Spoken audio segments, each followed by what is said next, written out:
Hi, I'm Erin with The Peaceful Belly, and we are here today to make some ground turkey chili and some gluten-free, dairy-free cornbread.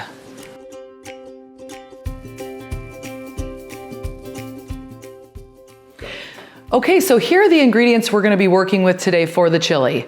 We have our extra virgin olive oil. You can use coconut oil or avocado oil, it's up to you. We have cinnamon, chili powder, and sea salt. We have our ground turkey. And then we have a whole yellow onion here, already diced.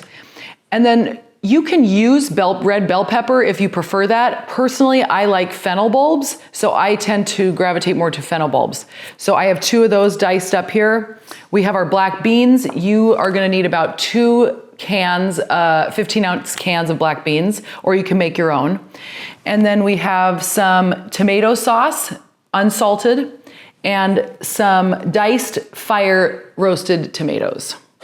Okay, so you want a big stock pot like this, and you're gonna put it over medium-high heat-ish, and then you're gonna put 2 tablespoons of your oil. So big thing here, I am not a fan of vegetable oil or canola oil because in the processing of those oils, they are stripped of their nutrients and they're highly processed, and so they can go rancid. So you really wanna stick with like a extra virgin olive oil or a really good unrefined coconut oil or avocado oil. So we're gonna put our 2 tablespoons, I'm just kind of eyeballing this, but you can use a measuring device if you'd like. We're gonna put our oil in, and then we're gonna let that sit for just a second, and then we're gonna put in the ground turkey. So you wanna make sure that you just don't see much pink. You don't wanna see any pink, basically, is how brown you wanna get it, because you're gonna be cooking it with all the other ingredients at some point, so it's gonna cook further.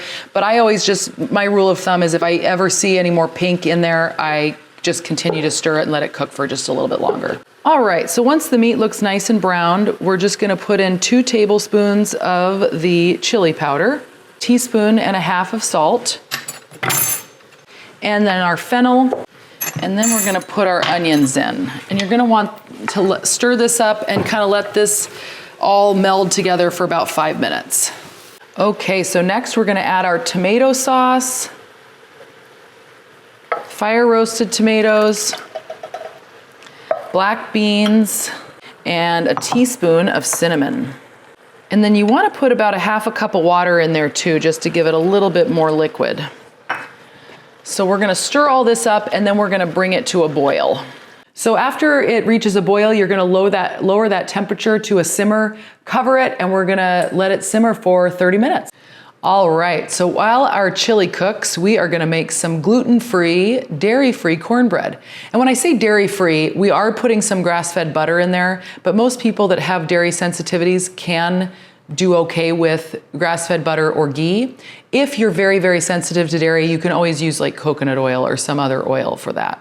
But we are going to use grass-fed butter, 6 tablespoons. We have some almond milk here, honey.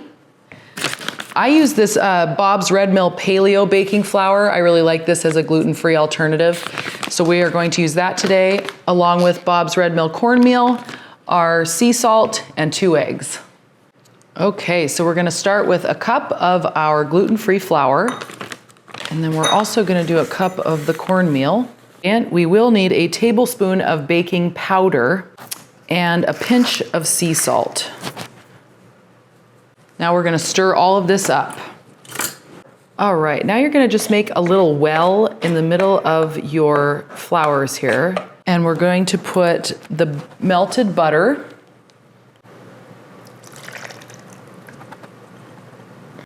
and 1/2 cup of honey.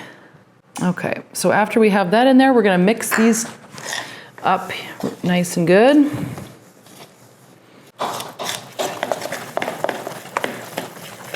Then we're gonna pour in our slightly scrambled eggs and 3/4 cup of the almond milk. Mix this all together nice and good.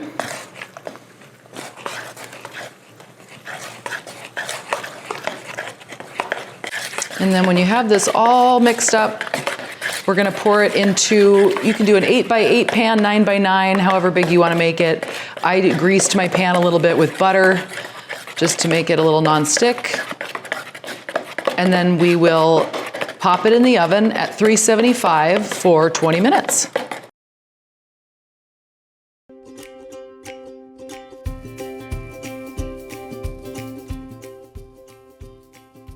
I put a little avocado on mine and I'm gonna give it a taste. Perfect. Well, I hope you enjoy this recipe, and as you can see, it's a really easy one to throw together during the week. It can feed a lot of people, and it's really healthy. Thanks for joining us. Bon appetit! Thank you for watching this video today, and if you'd like more information, you can always visit me at www.thepeacefulbelly.com.